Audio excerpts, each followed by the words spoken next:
Hello, everybody. This is your favorite television movie reviewer person thingier, whatever you call us. I think content creator's good and more professional, but thingy-mabobber is also really good. And today we're gonna get a little more light-hearted because I recently watched one of the most special. I guess it's a movie documentary. If I don't really know what the technical term is, but it was quite amazing, especially if you are a fan of the one and only Michael J. Fox. And it's his new documentary movie out that is called Still.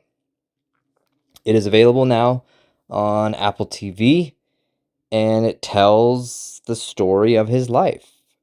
We all, or hopefully you should know if you are aware of who Michael J. Fox is. It's Back to the fucking Future, which, if you go back on my channel, I have always said truly was the greatest trilogy ever. To this day, will ever forever be the greatest trilogy ever made. Whether it's science fiction or another genre, this is genuinely the perfect movies, plural. Um, but he isn't just those movies, shall we say. And that's, I think, one of the best things about this we'll just call it a documentary. I'm not going to go movie documentary. We'll just call it a documentary. But no, it really was. It's an incredible story because, even he says, and it's going to be hard for me to change my own vocabulary, but we have to stop thinking about it where, unfortunately, he has Parkinson's disease now.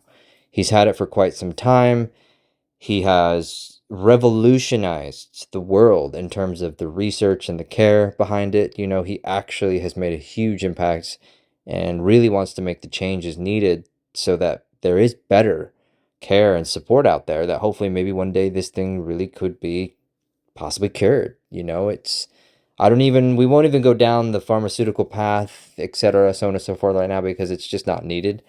But, you know, he single-handedly has done massive amounts of work to better people's lives that do perchance get this horrible disease. And yes, it is horrible. So that's something I won't change, because Muhammad Ali, I think, the boxer had it. And, you can see over the years, like, it's amazing. Even I didn't realize he was diagnosed at a very young age, and he hit it very, very well through his television series and through his movies. And, of course, now I would assume you could probably tell he has it, without judgment or anything like that. And he admits through this series that, you know what?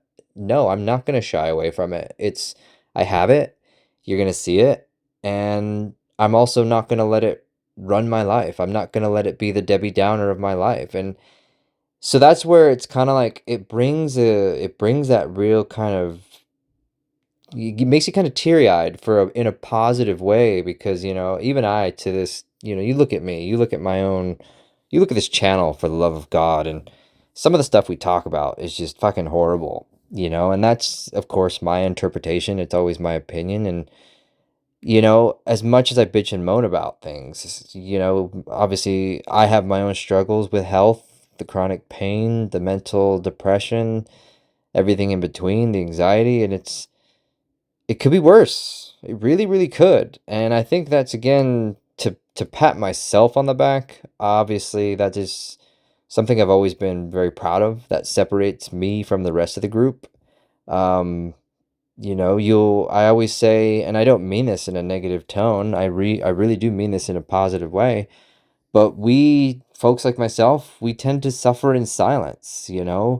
It's one of those things. Do we want to stay home and sleep all day? Yeah, but we can do more. We can go and we can work a full-time job, and we don't have to bitch and moan about it. We can appreciate the paycheck. We can appreciate the benefits. We can appreciate the things that we can buy. We don't let it, like he says, we don't let it run our life. Is it a part of our life? It's something you have to live with every second of every day, and it is the most horrible thing on the fucking planet. Excuse my fucking French. One of the best scenes in the film, is, so it's kind of, they kind of show some clips of the shows behind the scenes, and then he's also narrating throughout the entire movie.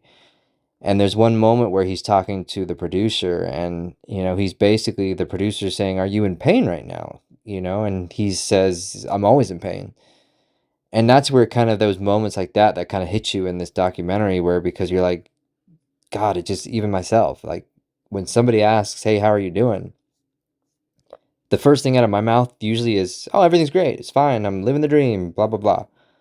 But internally, of course, we are dying. We are literally dying by the second. We are in agony. We are literally being tortured internally, is the best way I can describe it. But we don't show you that. We don't let you know that, because we don't want you to think differently. We don't want pity. We don't want you to feel bad for us. It's just a part of us. It's what we are.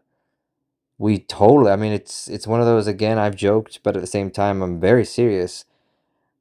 If I'm ever not in pain for those brief few moments, I wonder why.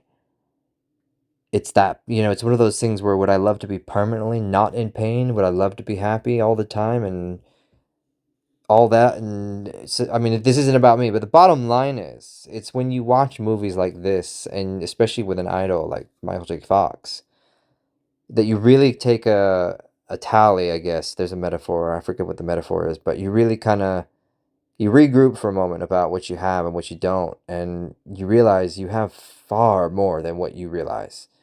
Especially if you don't have, I guess, really anything, medically associated with yourself. You know what I mean? It's, if you're pretty much healthy, the worst thing you have to deal with is a headache once in a while, maybe, or I don't know, stomach ache. You're doing pretty good.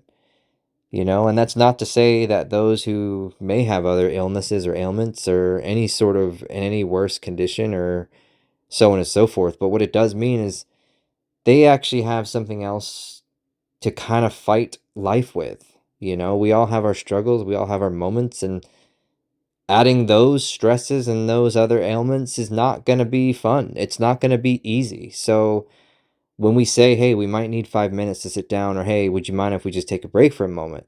Don't give us the eye rolls. Don't give us the shrugs or whatever. Just let us do what we need to do. And I think this, with Michael J. Fox, especially throughout his story, it's an inspiration, because he even admits he was borderline. He almost, I mean, he borderline almost died from alcohol. Because that's how he hid from the pain. That's how he hid his disease. You have to, I mean, I know this is going to sound beyond hypocritical, especially coming out of my mouth, but he also says one of the greatest gifts that he was ever given was his support system, was his wife and his children. And that, again, was another one of those moments in the movie that just, it kills you in a most positive way, because I've said it on this channel, I don't have that.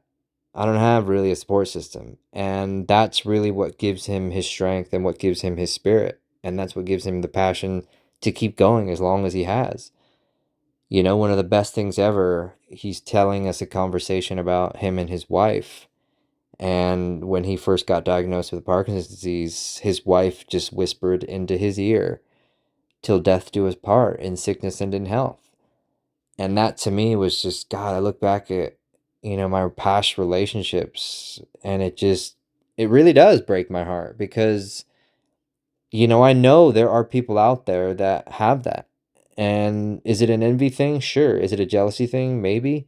It's more envy. But what I'm getting at is, from an optimistic standpoint, if you have that, don't you dare fucking lose it, because you are a fucking idiot if you get rid of that support system.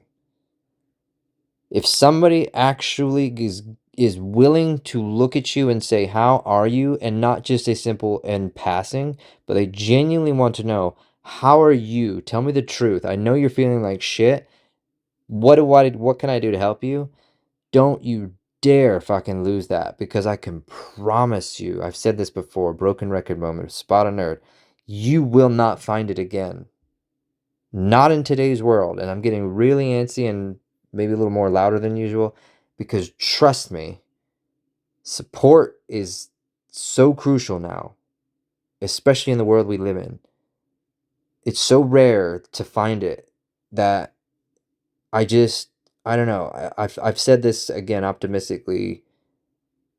I guess this is we're doing a review on the movie and me, but I wish I would have known what I know now so many years ago, because I would have, God, my life would have been so much better and so much in a different way. If, being alone right now being the best thing about life was because I would be taking care of myself instead of spending my entire life taking care of other people. I would be in a far better place if I would have just maybe stopped for a moment and said, "You need to take care of you. Stop taking care of somebody else." So I guess if anything, yeah, that's the optimistic side of it, is this movie teaches you to do that, to take care of yourself. Go and live the dream that you want. He always wanted to be a Hollywood blockbuster superstar, and he made it happen. He said, he even shows you he lived in probably some of the shittiest places on the planet until he eventually made it. He landed the role with I think it was Family Ties, I think, from the TV show. And then of course the big Hollywood break was Back to the Future. And from then on out, it was just success. Huge, huge success. And being one of the biggest nerds, I think, in the world, myself, I thank him so much because he was able to give us truly one of the greatest stories ever written that gives me the passion to do this, to do what we talk about on these podcasts, to review the movies that we do through the channel on Rumble. Um, he's an inspiration. He's an idol, and he's somebody to look up to because he don't give a shit. He does the best that he can, and he lives his life. It's not fucking rocket science, especially in the world, like I keep saying, in the world we live in today. God, fucking appreciate what you have. Fucking do everything you possibly can to live the best life that you fucking can. Because trust me, it's such a waste to do just some of the shit that, I won't go down that road, but the waste that I have done through my own life is abysmal, if that's I guess if that's a word, I don't know if that's a word or not, but still, the documentary is definitely 4 cups of tea out of 4 cups of tea from Spot of Nerd, because if you're a fan of the man himself, Michael J. Fox, this movie will inspire you. It will make you cry in the happiest way possible. It will make you realize and appreciate just what you have. And it will hopefully, if you have somebody else in your life, whether a partner, whether it's family, etc., so on and so forth, it'll hopefully make you appreciate them more and make you realize that, you know what? Somebody else gives a shit. I don't have to just give a shit for myself. Somebody else does it for me. And that has got to be one of the best feelings on the planet. And like I've said, I will find you and I will kick your ass if you ever try to get rid of it. So go check it out now. It's on Apple TV. Or it's probably somewhere, I don't know, maybe you can buy it digitally somewhere, but check it out. It's definitely worth a watch, especially if you are, if anything, if you're a Back to the Future fan. It kind of really, it's not a long segment, but they definitely go into the whole story behind it. Like, this motherfucker, and I say this in a pause, you know how boys say, this motherfucker was literally working night and day to make sure he got that film done. So he was doing Family Ties during the day, and then he would shoot Back to the Future at night. He was working off of 2 hours of sleep, and he still gave us the greatest sci-fi trilogy movie ever. It's fucking amazing. There's no other way to say it or do it. It's fucking amazing. Trust me, you will be blown away by this. So go check it out. With all of that said, super duper in the pooper, appreciate anybody, all of you lovelies, haters included, to go ahead, follow where you can, like, comment, tell me what you think. Are you a fan of Michael J. Fox? Are you a Back to the Future fan? Let me know what you think in the comments. Of course, subscribe everywhere you can. The Rumble is where I want you, but of course I will take the YouTube subscribes as well as the Spotify's, the Apple Podcasts, and share me if you can. Super duper again, appreciate every single one of you. Love you all. And we will talk to you guys next time. Later, y'all.